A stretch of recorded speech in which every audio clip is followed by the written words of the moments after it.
Overall health is important for the health of the woman and the health of the pregnancy and the baby. In order for the woman to prevent complications related to pregnancy like high blood pressure, diabetes, preeclampsia, the baby becoming too large, it's definitely important to control the caloric intake, the weight gain, and eating healthy. Baby becoming too large can affect after delivery, the baby's insulin levels, and increased risk of complications later in life also.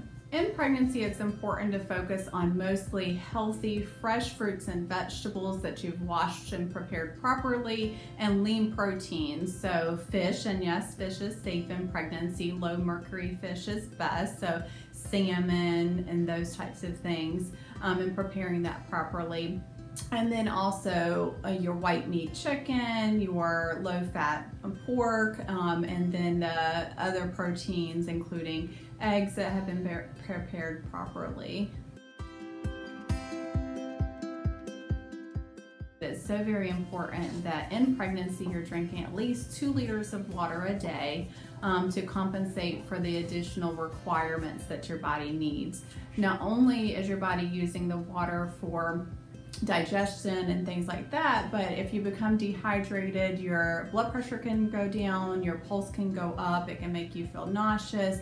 There's decreased blood flow to the placenta because your body's having to put that blood flow to your important organs, and thus can decrease the blood flow to baby and inhibit the proper growth, cause preterm contractions and other complications.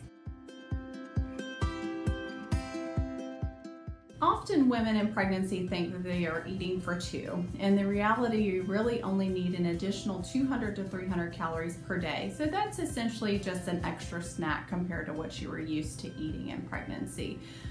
You don't want to eat too much calories because that can increase your risk of gaining too much weight. It's definitely important to review with your OB provider based off of your pregnancy BMI, how much weight you should truly gain in pregnancy to gauge how much you need to be eating.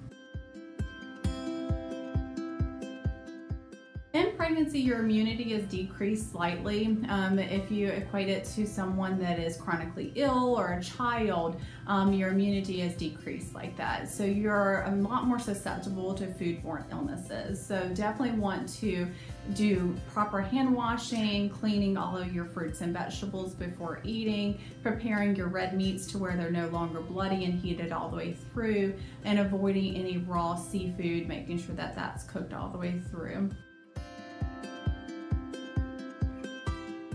No amount of alcohol is considered safe in pregnancy. The literature does not support that even just a glass of wine every once in a while is considered safe. So it's best to avoid all alcohol throughout pregnancy. Other things to avoid are undercooked food or illy prepared food because of the increased risk of the foodborne illnesses. Definitely want to avoid unpasteurized dairy products because of the increased risk of illness related to that. In the first trimester especially, we want to limit the amount of caffeine consumption to less than 200 milligrams a day. So what does that equal? About a 12-ounce cup of coffee. After you get out of the first trimester, the risk of miscarriage is lower. We do still recommend limiting the caffeine just because of the side effects and the risk related to that throughout the pregnancy.